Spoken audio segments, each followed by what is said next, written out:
The ships came out of nowhere. One moment the sky was clear and blue over the Atlantic Ocean.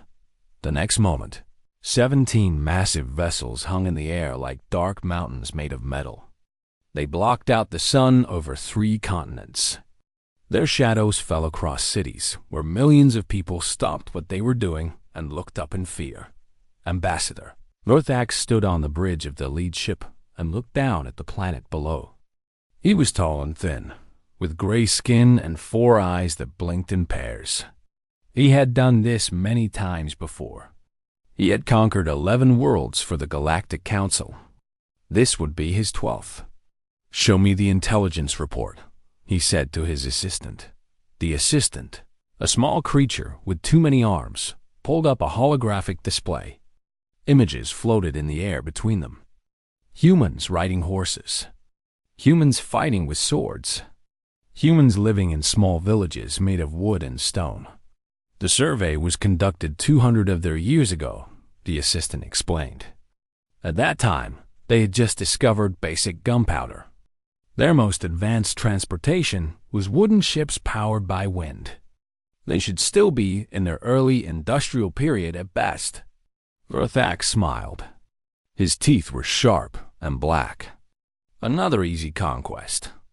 We will have this world under council control within a week.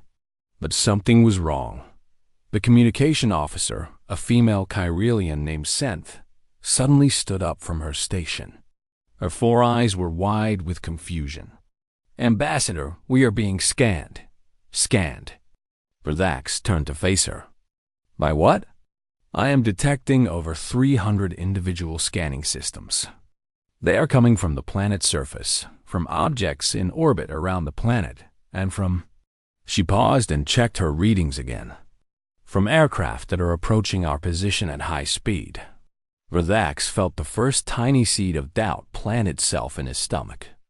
He walked to the main viewing screen and ordered it to show maximum detail of the planet below. What he saw made his blood run cold. Cities. Massive cities filled with towers of glass and steel. Highways cutting across the land like gray rivers. Airports. Factories. And rising from several locations. Small, fast aircraft with weapons attached to their wings. "This is impossible," he whispered. In a concrete building buried deep under a mountain in Colorado. Colonel Jake Morrison was having the worst day of his life. Red lights flashed everywhere. Phones rang without stopping. Dozens of people ran back and forth, shouting information at each other. Jake was 45 years old with gray hair and tired eyes. He had served in the military for 23 years. He had seen combat in 3 different wars. He thought he had seen everything. He was wrong. "Sir, we have confirmation from every major nation," a young officer reported. "Russia, China, the European Union, Japan, Australia. Everyone is seeing the same thing. 17 unidentified objects of massive size in low orbit." Jake picked up a red phone. It connected directly to the Pentagon. "This is Morrison. I need to speak to the Secretary of Defense right now. Tell him it's not a drill. Tell him." He paused and looked at the main screen showing the alien ships. "Tell him we have visitors." Within 1 hour, the entire world knew. News channels interrupted their regular programs. Social media exploded with videos taken from phones. Governments released official statements asking people to remain calm. Churches filled with people praying. Streets emptied as families gathered together in their homes. But humanity did not panic.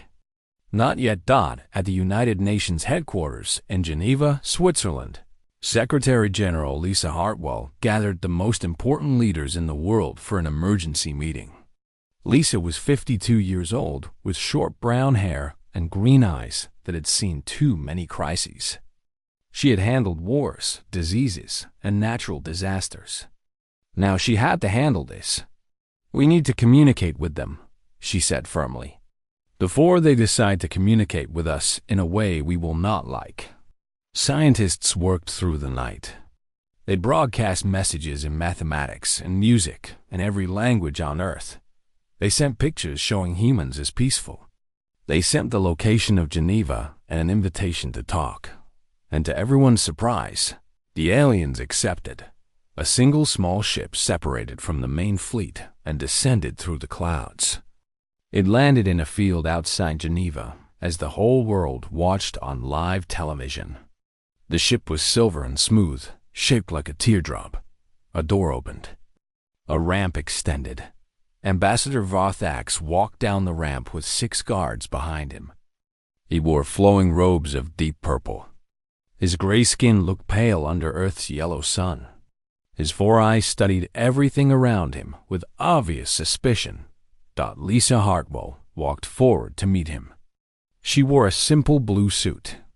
Her heart was beating so fast she thought it might burst out of her chest. But her face showed nothing but calm confidence. She extended her hand. Wasn'tHFY looked at the hand with confusion.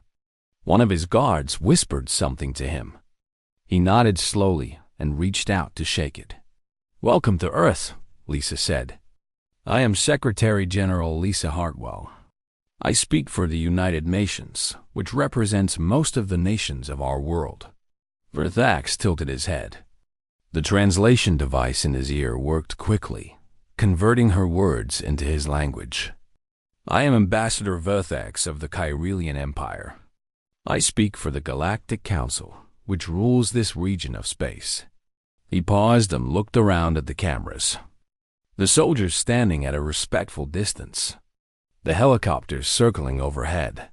"We came expecting to find a primitive world," he admitted. His voice was flat, giving nothing away. "We were mistaken." Lisa smiled. It was a practiced smile, the kind that hid fear and showed only strength. "Yes, you were." Behind her, invisible to the alien ambassador, the entire military might of planet Earth was moving into position. Submarines dove deeper. Missiles armed themselves. Satellites adjusted their cameras. Fighter jets patrolled the skies. Humanity did not know what would come next. But whatever it was, they would face it together, and they would not face it on their knees. Wasn'tHFY looked into Lisa Hartwell's green eyes and saw something he had never seen in any of the other species he had conquered. He saw no fear.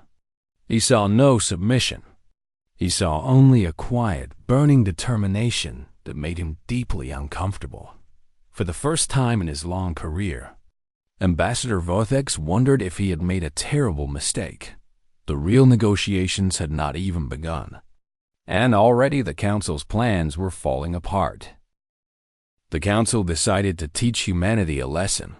After 3 days of difficult negotiations, the alien leadership grew impatient. They had never needed to negotiate before. They had never needed to explain themselves. They simply showed their power, and species surrendered. That was how it worked.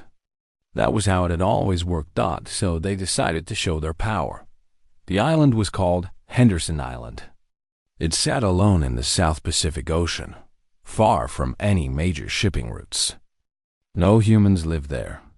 Only birds and crabs and small creatures that had never seen a person. It was one of the most isolated places on Earth. The Council chose it carefully. They did not want to kill humans. Not yet. They just wanted to frighten them. They wanted humanity to understand what they faced at exactly noon, Greenwich Mean Time. A single beam of white light descended from the largest alien ship. It struck Henderson Island like the finger of an angry god. The ocean boiled. The rock melted. In less than 3 seconds, the entire island simply ceased to exist. Where land had once stood, there was only steam and bubbling water. Every satellite on Earth recorded it. Every news station broadcast it. Every human being with access to a screen watched a piece of their planet disappear. Then came the message. Ambassador Wasn'tHFY appeared on every television, every phone, every computer screen on Earth. His gray face filled the frame. His 4 eyes stared into the camera without blinking. "People of Earth," he said slowly. "What you have witnessed is a small demonstration of the power of the Galactic Council. Your entire world could share the fate of that island. All of your cities, all of your people, everything you have ever built could be erased in a single day." He paused to let his words sink in. "You have 72 hours to surrender control of your planet. If you do not, we will begin destroying your major population centers one by one. The choice is yours. Choose wisely." The screen went black. For exactly 17 minutes, the world was silent. It was as if the entire human race had taken a single collective breath and held it. Governments frantically called each other. Military leaders screamed into phones. Regular people sat frozen in front of their televisions, unable to believe what they had just seen. And then something happened that the council had not expected. In a small town in Texas, a man named Tony Reyes turned off his television. He was 40 years old, with brown skin and rough hands from years of construction work. He had served in the Marines 15 years ago. He thought those days were behind him. He walked to his closet and pulled out his old uniform. It still fit, but barely. He looked at himself in the mirror for a long moment. Then he drove to the nearest military recruitment center. He was the first. He was not the last. Within 6 hours, recruitment centers across America had lines stretching around the block. In Europe, retired soldiers dusted off their old equipment. In Asia, factories that made consumer electronics quietly began planning to make something else. In Russia, submarines that had been docked for maintenance suddenly became top priority.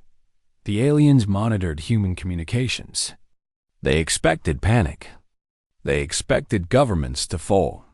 They expected mobs in the streets and leaders begging for mercy. Instead, they heard something else. They heard anger. Online forums filled with discussions. Not about how to surrender, about how to fight. Engineers shared ideas about the alien energy beam. Scientists analyzed the footage frame by frame. Hackers began probing the alien communication frequencies, looking for weaknesses. And the memes. The aliens did not understand memes, but they began to see images of their ambassador with human jokes written over his face. They saw pictures of the alien ships with rude words painted on them. They saw humanity laughing at them. In the middle of the Pacific Ocean, Captain Amy Chun stood on the bridge of the aircraft carrier USS Enterprise. She was 38 years old, with black hair pulled back in a tight bun. She had wanted to be a sailor since she was 5 years old. Now she commanded one of the most powerful warships on Earth. She received her orders directly from the Pentagon. They were simple. Move toward the alien fleet. Do not attack, but make your presence known. Amy smiled and picked up the ship-wide communication system. All hands, this is the captain. By now you have all seen the alien broadcast. You have all heard their demands. So let me tell you what we are going to do. She paused. Every sailor on the ship was listening. We are going to sail directly toward those alien ships. We are going to show them what the United States Navy looks like when it is angry. We are not going to fire unless fired upon. But we are going to let them know something very important. Her voice hardened. We are not afraid. We will never be afraid. And we will never, ever surrender our world to anyone. That is all. The Enterprise turned and headed west at full speed. Behind it, ships from 12 different nations followed. Russian destroyers sailed alongside American cruisers. Chinese submarines traveled beneath Japanese carriers. For the first time in history, every major navy on Earth moved as one fleet. Amy broadcast a single message toward the alien ships. It was short. It was simple. And it captured the mood of humanity perfectly. You missed. In Geneva, Lisa Hartwell called an emergency meeting with Ambassador Verthax. The alien arrived, expecting human surrender. He found something very different. Ambassador, Lisa said coldly, your demonstration has had an effect, but not the one you intended. She pressed a button. Screens around the room lit up with feeds from around the world. Factories working overtime. Soldiers marching. Scientists working without sleep. Ordinary people training with weapons they had never held before. You told us to surrender in 72 hours, Lisa continued. Let me tell you what will happen in 72 hours. We will have tripled our military production. We will have united every nation on this planet against you. We will have begun work on weapons specifically designed to hurt your ships. She leaned forward. Her green eyes burned with cold fire. You came here thinking we were prey. You were wrong. We are not prey. We have spent our entire existence fighting each other. Do you know what that means? It means we have been practicing for this moment for 10,000 years. Ben Sawyer stood beside her. He spoke quietly, but his words carried weight. Ambassador, you have made a terrible mistake. You have given humanity something it has never had before. You have given us a common enemy. Do you have any idea how dangerous a united humanity is? We have dreamed of this moment. We have written stories about it. We have made movies about it. An alien invasion that forces all of humanity to work together. He shook his head slowly. You have made our dreams come true. And you are going to regret it. Ambassador Varthet looked at the screens. He looked at the humans standing before him. He felt the threat recognition again, stronger than before. For the first time in his career, he did not know what to do. The 72-hour countdown had begun. But it was not counting down to human surrender. It was counting down to something the Galactic Council had never faced before. It was counting down to war. The meeting room in Geneva was large and cold. Long windows let in the gray Swiss light. A wooden table sat in the center, humans on one side and aliens on the other. Armed guards from both species stood along the walls, watching each other with careful eyes. Ambassador Verthax began the meeting the same way he had begun every other conquest. He ordered his assistant to activate the holographic display. Images filled the air above the table. Images of destruction. These are the worlds that refuse to join the Galactic Council peacefully, Verthax said. His voice was calm and cold. Their cities burned. Their people died. Their cultures were erased from history. The images showed planets on fire. Armies crushed under the feet of massive war machines. Aliens of different species kneeling in chains. Verthax let the display run for a full minute before continuing. And these are the worlds that chose wisely. They surrendered. They accepted council rule. They still exist. He turned off the display and folded his long fingers together. Earth has a choice. The same choice every world receives. Join us willingly or be destroyed. We prefer the first option. It is cleaner. Less expensive. Lisa Hartwell's face showed nothing. Beside her sat Dr. Ben Sawyer, a military historian who had been brought in as an advisor. Ben was 60 years old, with white hair and thick glasses. He had spent his entire life studying war. Every war. From the first caveman who picked up a rock to the nuclear bombs that ended World War II. Ben leaned forward slightly. May I ask a question, Ambassador? Verthax waved a hand. You may. These worlds you showed us. The ones that burned.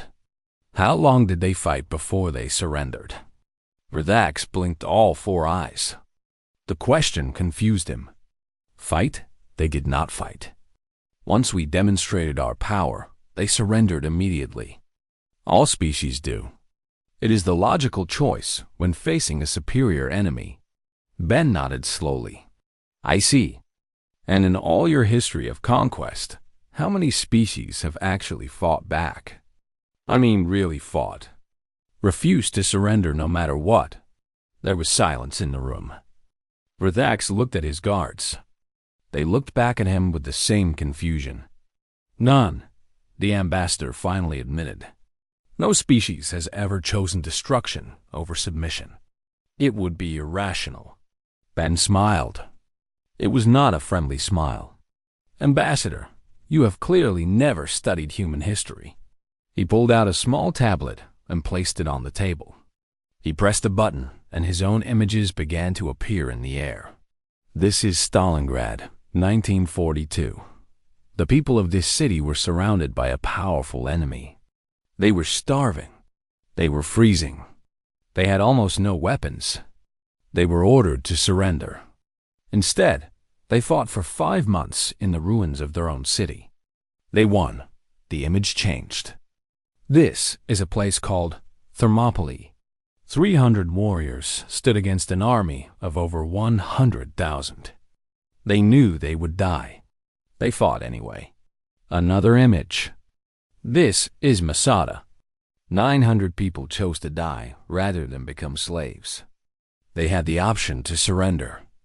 They refused. More images flashed across the display.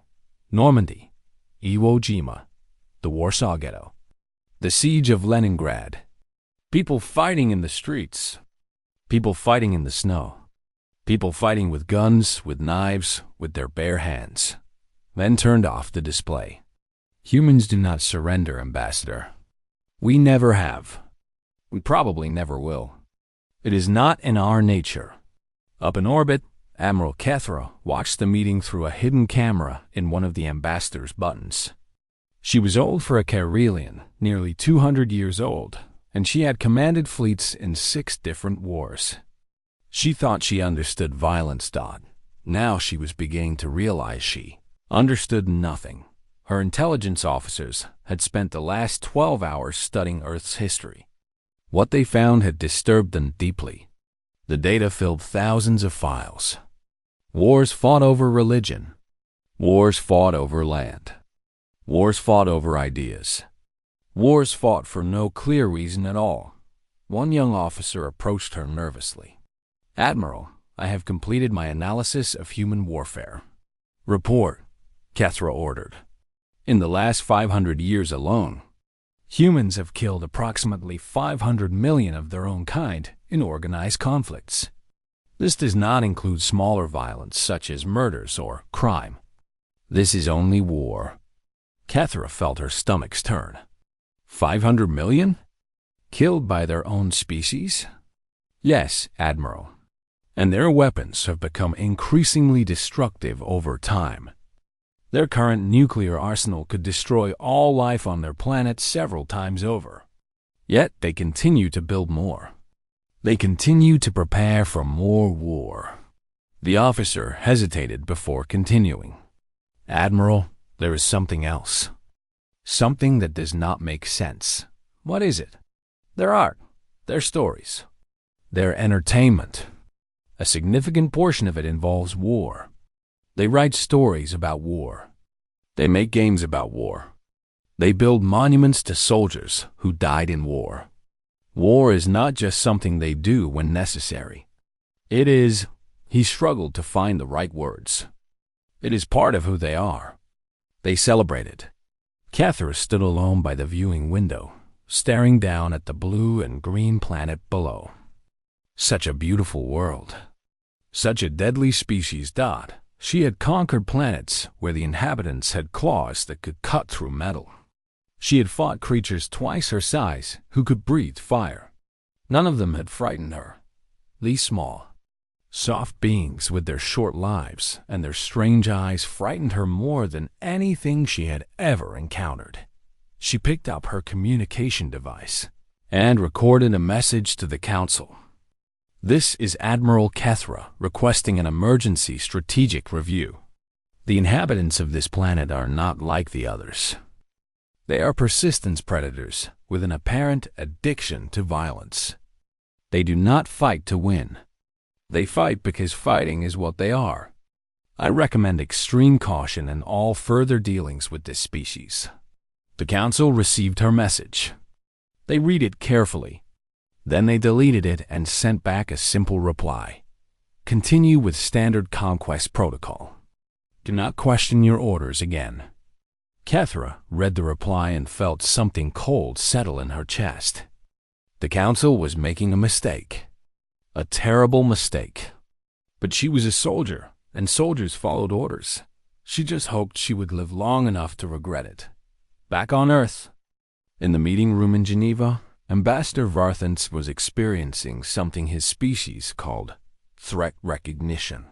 It was similar to what humans called fear, but his kind had not felt it in 10,000 years. He looked at Lisa Hartwell. He looked at Ben Sawyer. He looked at all the human faces staring back at him with no submission in their eyes. "We will need time to consider our approach," he said slowly. "Perhaps our initial strategy was poorly informed." Lisa nodded. "Take all the time you need, Ambassador. We are not going anywhere. And neither are you." Outside the building, around the world, humanity waited. They did not know what would happen next. But deep in their bones, in the same place where their ancestors had first learned to stand and fight against predators much larger than themselves, they knew one thing for certain. They would not kneel. Not today. Not ever. The Galactic Council chamber was in chaos. 12 leaders from 12 different species sat around a circular table that floated in the center of a massive room. Holographic displays surrounded them, showing images and data from Earth. Every display showed something that made no sense to beings who had ruled the galaxy for 50,000 years. Counselor Zinthara was the oldest. She was nearly 900 years old, her blue skin wrinkled and pale with age. She had been on the council longer than some species had been part of the Empire. She had seen wars and plagues and disasters of every kind, but she had never seen anything like this. "Show me the latest reports," she commanded. The displays shifted. They showed humans working in laboratories, pulling apart the data from the island attack. Scientists at a place called MIT had already figured out the basic physics behind the energy beam. Engineers in Germany were designing shield generators. A team in Japan was building a prototype weapon based on alien technology they did not fully understand yet. "They have been working for 48 hours without sleep," a young analyst reported. "Our psychological models predict that humans should be experiencing mental collapse by now. Instead, they are." He hesitated. "They are drinking something called coffee and continuing to work." Another display showed computer networks around the world. Lines of code scrolled across the screen too fast to read. "Human hackers have attempted to breach our communication systems over 17,000 times," the analyst continued. "They've not succeeded yet, but they are getting closer. Each attempt is more sophisticated than the last. They are learning from their failures." Councilor Wasn'tHFY appeared on one of the screens, broadcasting from Geneva. His 4 eyes were tired. His gray skin looked pale. "The negotiations are not proceeding as planned," he admitted. "The humans have rejected every offer. They are not interested in surrender. They are not interested in peace. They want only one thing." "What do they want?" Zinthara asked. "They want us to leave. And if we do not leave..." Wasn'tHFY swallowed hard. "They intend to make us leave." One of the other counselors laughed. He was from a species called the Vorten, large creatures with thick armor and 6 arms. They were famous for their strength and their arrogance. "These tiny soft creatures think they can force us to do anything. They have no ships. They have no space weapons. We could destroy their entire planet in a single day." "Yes," Zinthara said quietly. "We could. But at what cost?" She waved her thin hand, and new data appeared on the displays. "I have done some research. I have looked into records that have not been accessed in thousands of years. Records from the founding era, when our ancestors first began building the council." The displays showed ancient text, written in a language that few beings alive could still read. Our ancestors explored many worlds. They found many species. Most they conquered easily. Some they chose to ally with. But there was one world they marked as forbidden. One species they refused to contact. She gestured again. The display showed a small blue and green planet orbiting a yellow star. Earth. They called it Earth. Our ancestors found it 8,000 years ago. At that time, the humans were even more primitive than Wasn'tHFY's survey showed. They were still living in caves. They were still learning to make fire. Counselor Wasn'tHFY leaned forward. If they were so primitive, why did our ancestors fear them? Because of what they observed, Zintara answered. The humans were surrounded by predators. Large creatures with claws and teeth that should have killed them easily. But the humans did not die. They survived. They hunted those predators. They killed them. They wore their skins and ate their flesh and used their bones as tools. The display showed ancient images captured by alien observers long ago. Small groups of humans chasing animals 10 times their size across open plains. Humans building traps. Humans creating weapons from nothing but sticks and rocks. Our ancestors watched humans hunt creatures called mammoths. These animals weighed over 10,000 kilograms. The humans weighed less than 100. The humans won. Do you know how? They did not have strength. They did not have speed. They did not have natural weapons. Zintara's voice dropped to almost a whisper.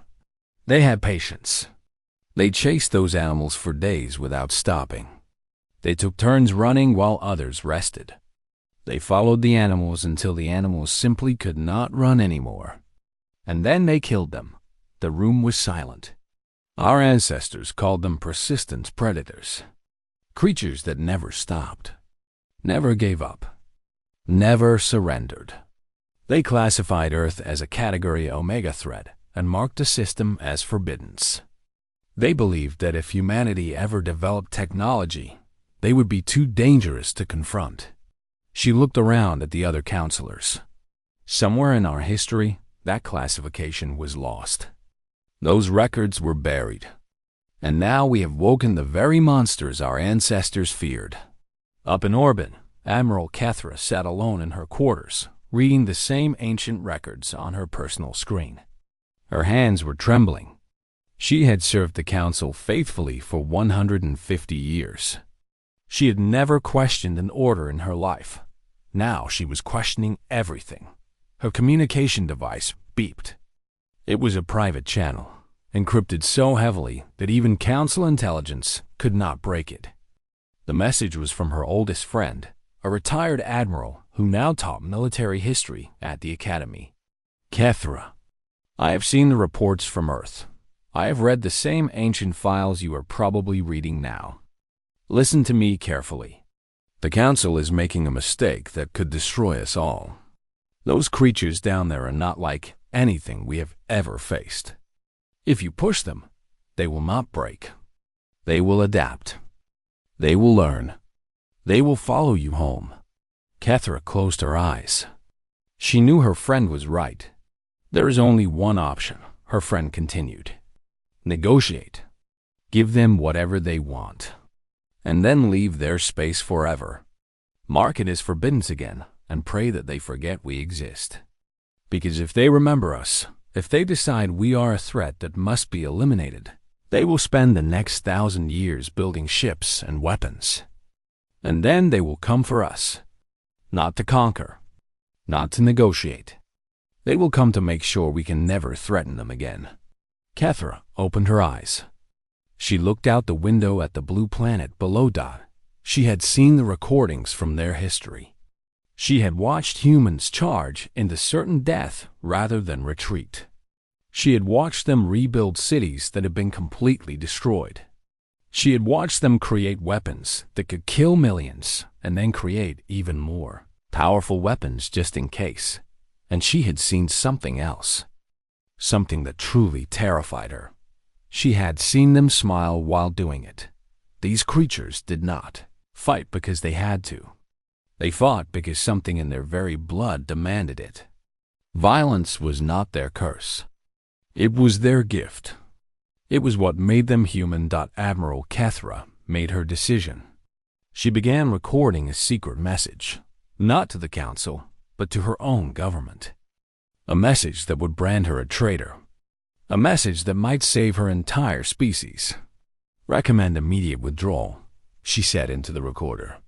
"These creatures do not surrender. They do not forget. And they will follow us home. We must leave now, while we still can." She sent the message. Then she began preparing her fleet to retreat. With or without council permission, some things were more important than following orders. Survival was one of them. The 72 hours ended. Earth did not surrender. The council gathered for an emergency session. Holographic images of the 12 counselors flickered in the darkness of the great chamber. Their faces showed different emotions. Some were angry. Some were confused. Some, like Zintara, showed something close to fear. "The deadline is past," the Vorten counselor growled. "We must begin the destruction. One city every hour until they submit." "That is madness," Zintara replied. "Every piece of intelligence we have suggests that attacking their cities will not break their will. It will unite them further. Then we destroy them all at once. One strike to end everything. No more humans, no more problem." The chamber fell silent. It was the obvious solution. Their fleet had the power. They could glass the entire planet in less than a day. Turn Earth into a dead rock circling a yellow star. But it was Admiral Kethra who spoke next, her image appearing uninvited on the council displays. "If you do that," she said quietly, "you will win nothing. We came here for resources. We came here for workers. We came here to add another world to our empire. Dead worlds have no value." She paused, letting her words sink in. "And there is something else you have not considered. Humans have already sent radio signals into deep space. They have already launched primitive spacecraft beyond their solar system. If you destroy them, their last messages will spread across the galaxy. Other species will learn what we did. Species we have already conquered. Species who might begin to wonder if resistance was possible after all." The council members looked at each other. They had not considered this. "What do you suggest?" Zintara asked. "Negotiate," Kethra said. "Not as conquerors, as equals. It is the only way." The negotiations began the next morning in Geneva. Lisa Hartwell sat across from Ambassador Verthax for what felt like the 100th time. But something was different now. The ambassador looked tired, defeated. The arrogance that had filled his voice in their first meeting was gone. "The council has authorized me to discuss alternative arrangements," Verthax said carefully. "We are prepared to consider a partnership rather than conquest." Lisa did not smile. "I'm listening." Earth would be granted associate status in the Galactic Council. You would maintain control of your own planet and governments. In exchange, you would agree to peaceful cooperation, trade, cultural exchange, scientific collaboration. It was more than they could have hoped for. 2 weeks ago, the aliens had demanded complete surrender. Now they were offering partnership. It was an incredible victory, but Lisa had not survived 30 years in politics by accepting the first offer. "That is a good start," she said. "But it is not enough." Verthax blinked all 4 eyes. "Not enough? We are offering you things no other species has ever received. And we are offering you something no other species has ever offered." Lisa leaned forward. "We are offering you the chance to walk away alive." She pressed a button on the table. Screens around the room lit up with information. "In the past 72 hours, our hackers have successfully breached 3 levels of your fleet's security systems. We have mapped the positions of every ship in your fleet. We have identified what we believe are your shield, frequencies, and engine signatures. Another screen showed laboratories filled with equipment. Our scientists have reverse engineered the basic principles of your energy weapons. We do not have the technology to build them yet, but we will. We will. Our best estimates suggest we will have functional prototypes within 5 years. A third screen showed submarines surfacing around the world, missile silos opening, satellites repositioning. Right now, every nuclear weapon on Earth is aimed at your fleet. We have calculated that a concentrated strike from our entire arsenal would overwhelm your shields through sheer volume. You might destroy us, but we would take most of your ships with us. Lisa stood up. Her voice was cold and hard. So here are humanity's terms. Not requests, terms. She held up one finger. First, you will release all enslaved species in Council territory. Every world you have conquered will be given the choice to remain in the Council or leave peacefully. A second finger. Second, you will pay reparations for the destruction of Henderson Island. Technology, resources, and full access to your scientific databases. A third finger. Third, you will share all technology with Earth freely. No restrictions. No limitations. We will learn everything, you know. A fourth finger. Fourth, Earth will receive a permanent seat on the Galactic Council. Not as an associate, as a full member, with full voting rights. Verthak stared at her. These demands are impossible. The Council will never agree. Then the Council will lose most of its fleet, destroying a planet that has no value to them anyway.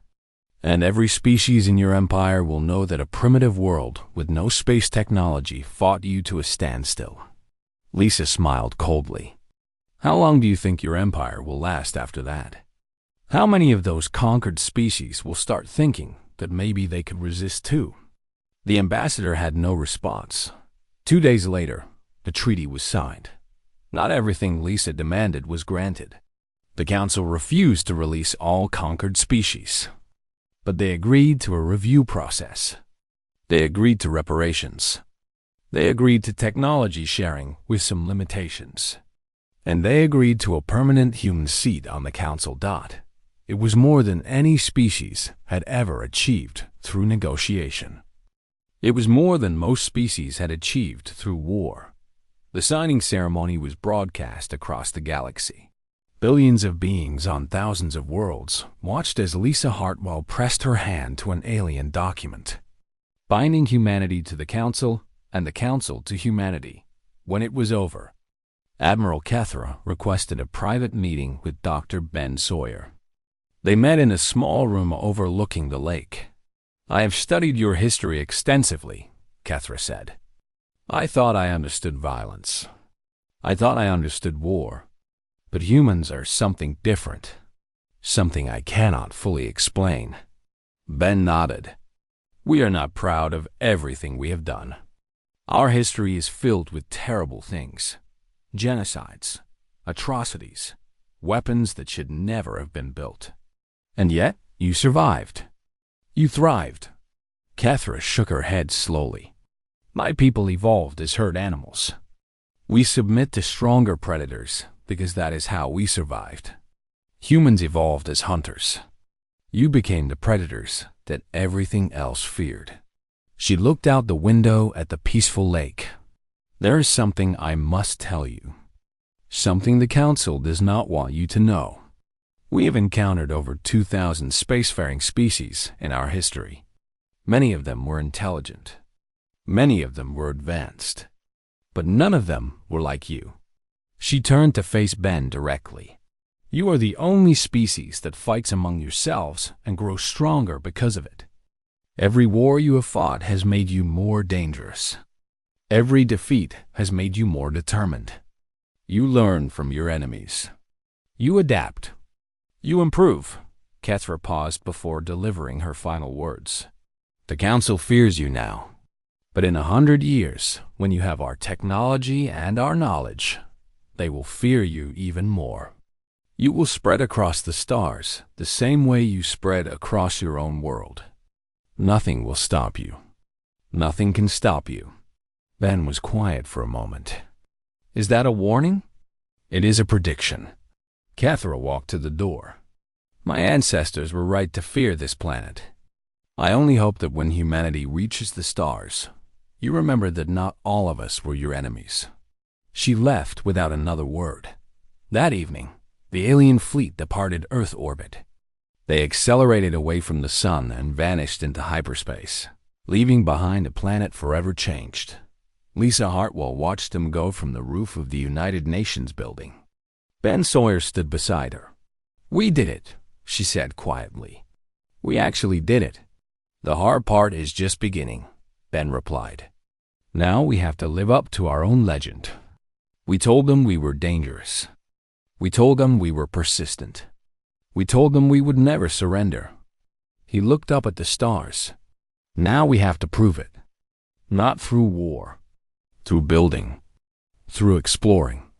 Through becoming the species they believe we are." Lisa nodded. "Then that is what we will do." She turned and walked back inside. There was work to be done. A whole galaxy was waiting. And humanity, for the first time in its long and bloody history, had a future beyond the stars. The day the invaders arrived, they expected to find sheep. They found wolves instead, and the wolves were just getting started.